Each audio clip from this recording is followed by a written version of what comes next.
Dear Diary, well, we made it. The final days of year one. It's hard to believe that it's already here, and it feels like just yesterday we were unpacking our bags, introducing ourselves to tons of new folks, and beginning a new journey together on the farm. To think that this was seasons ago is still something that I struggle to come to terms with. While it hasn't been the easiest of times, I can certainly say it's been worth it. A time I won't soon forget. Now, before we dive into year two, continuing to evolve our farm, I wanted to take a moment to do a little reflection, a look back on some of the most important moments and lessons I've learned within each season. While I know it's only been a year, I feel like I've changed quite a bit since day one, and a lot that has to do with the many lessons I've learned. Lessons that I will take with me into year two with the hopes that will make it even better than this one. My hope is that one day we'll reach the end of year two together, full of memories and lessons learned, and we'll look back at this moment as a chance to see just how far we've come. What a time that will be, and one that I simply cannot wait for. But for now, let's look back at year one and some of the important lessons that made it so special. But before we begin, I just wanted to say thank you for believing in me, for your support, encouragement, kind words, and cozy connection. You are the reason I have come to find a home in this space, and I won't soon forget it. Without further ado, let's begin. When I first got off the bus in Pelican Town, I didn't know how to feel. I found myself both anxious, nervous, yet full of hope. To be honest, I was full of varying amount of emotions. I suppose this is how anyone feels when they start something new. And believe me, I had to start over plenty of times. But no matter how many times I've packed up my bags in pursuit of something greater, they never prepare you for the reality of things. It never gets easier. My whole life, I feel like I was moving on to a new place, destination, or job with the hopes of something greater. And part of that is due to the societal pressures that are placed on us. My dad grew up to do great things, so did my mom, my siblings, and for me, I always felt like I was comparing myself to them. I wanted to be like them, mostly because I felt like I had to be. However, when the moment arrived and I received that letter, something finally made sense in a world full of mysteries, confusion, and uncertainty. For the first time, I found myself not necessarily wanting something greater, but something better. For the first time in my life, I realized that I didn't need to climb the corporate ladder in an attempt to be like the rest of my family. I simply wanted to be happy. When I think back on it, living on this farm, building it up from nothing to something with a little hope, is happier than I think I've ever felt. It's hard to see clearly when you're in the middle of it, but once you finally rip the band-aid off and you step outside your comfort zone, you come to realize that it wasn't comfortable at all. It was just familiar. Moving to this farm, when I finally accepted that, I no longer wanted familiar at all. I wanted to grow. Now, don't get me wrong. Moving to the farm wasn't a cakewalk either, and I didn't know the first thing about farm life. I knew absolutely nothing about how to farm, crops, deadlines for when I should go to sleep by. I was as fresh as they come. And like I previously mentioned, I was nervous. I questioned whether or not I was making a terrible mistake, and as if I was walking the path of wasting my life away. But I don't know, there was something about this decision that felt so right, even if it was going to come with its own set of challenges. I knew this, and I accepted it. I spent years working hard at my job, and every day doing the same thing. I felt like it was meaningless, like I was just a hamster on a treadmill going nowhere. And when it came to the idea of farm life, I felt like even if I failed, I was doing something that was moons ahead of what I had done in the past, and that felt so much better than the path to guaranteed success. I will say though, moving to the farm, starting anew, it was lonely. I'm not the most extroverted person, which I guess you can say makes sense considering my non-existent love life, but while I would enjoy having friends, I often lack the emotional or mental capacity after long days at the office to foster those types of connections that I saw in my life. I knew that if something was going to change, I would need to change, and the spring season taught me that. I wanted so much to be detail-oriented, efficient, I was so regimented in my daily routines that I started, it started to overwhelm me. It was the first week or so when I took a long, hard look at myself in the mirror and questioned if I simply was repeating the same mistakes from my old life. It was then when I finally began to swim a little differently. When it came to tending to crops in the spring, I learned the value of patience and the understanding that not everything needs to happen all at once. For me, this might have been the toughest lesson for me to come to terms with. Living, on deadlines, past due bills, and the constant need to keep my head above water, I almost believed that this was the way of a 20-something in the big city. You grind and grind until the wheels fall off. And you've still got a little bit of gas in the tank, then you didn't work hard enough. Or at least that's what my dad would always say. And I believed him. I just wish that he taught me the value of self-care, the importance of looking after your physical and mental well-being. Most days, I felt like I was one stub toe away from a complete crash out. And I became so accustomed to this feeling that I didn't know any other way. Tending to crops each day while balancing all the other quests that I would find in my mailbox gave me so much anxiety in the beginning. But I came to understand that not everything needs to be done every day. I learned that I can take the time that I need to tend to myself, my relationships, and my own personal growth. This may have been one of the most important lessons that I could learn, the importance of self-acceptance. Perhaps this was one lesson that I could only learn myself. I only wish that I could have learned it earlier. But as the old saying goes, better late than never. Then we found summer, the season of heat, thunderstorms, and finally facing my fears.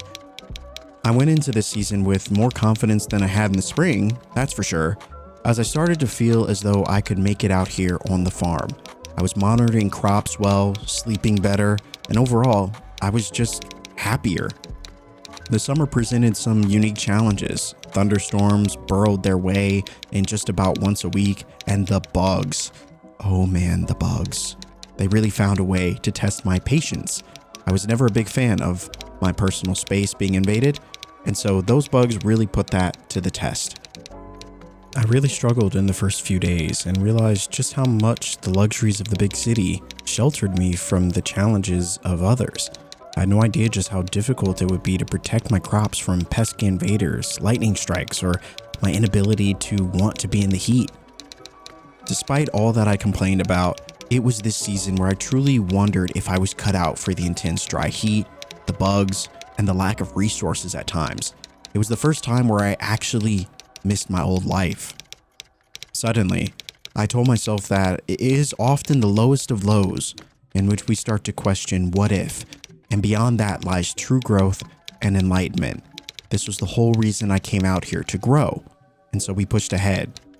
And fast forwarding to now, I find myself hating the summer months a bit less, but it's definitely something I can work on. However, I can honestly say that I learned to be a bit more patient with myself and the things beyond my control, like the bugs. So many bugs. Then there was fall, the season where I truly began to love again.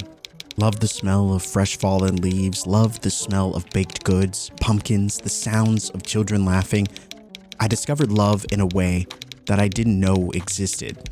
This realization brought me a great deal of happiness, but also unease into my life and forced me to address the traumas that I've run away from for so long. Trauma, it's a tricky thing. We often don't realize we have it until something outside triggers it within us, forcing us to face the very thing that we blind ourselves to, or at least that's what I did. I never realized how unhappy I was and thought talking to some others about my situation, realized that my dark emotions were much deeper than I realized.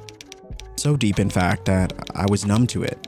It clung to me, the feelings of inferiority, the ideas that I could never become something, the dread thought that I was undeserving of happiness, love, affection, anything good at all. I can blame my job for it all, I want, but these feelings had sown their way into just about every aspect of my life. My family, the friends I pushed away, the relationships I was unreceptive to. These things not working out to me made me feel as though the feelings that I previously expressed were in fact valid. I was finding ways in which I could validate the negative self-talk within and almost inviting those feelings in that is what I was comfortable with. Looking back now, I realized that I was allowing those emotions to take over, to rid myself of any sort of sense of belonging. And while my job did play a role in that, I allowed it to stay. I've come to realize that I have the power to affect the emotions, the feelings in my life. I always did. And now, here we are, winter. I can honestly say that this season is one that I enjoyed a lot more than I thought I would. Similarly to summer, I've never been one for extreme weather that comes with the season, and I assumed that I would despise being in the frigid cold. The beautiful thing is, I found myself outside more than ever. While there weren't as many crops to plant due to the weather, I found this to be the season of perfect opportunity to explore different relationships and push myself outside of my comfort zone. This is something that the old me never would have done, and I welcome the change.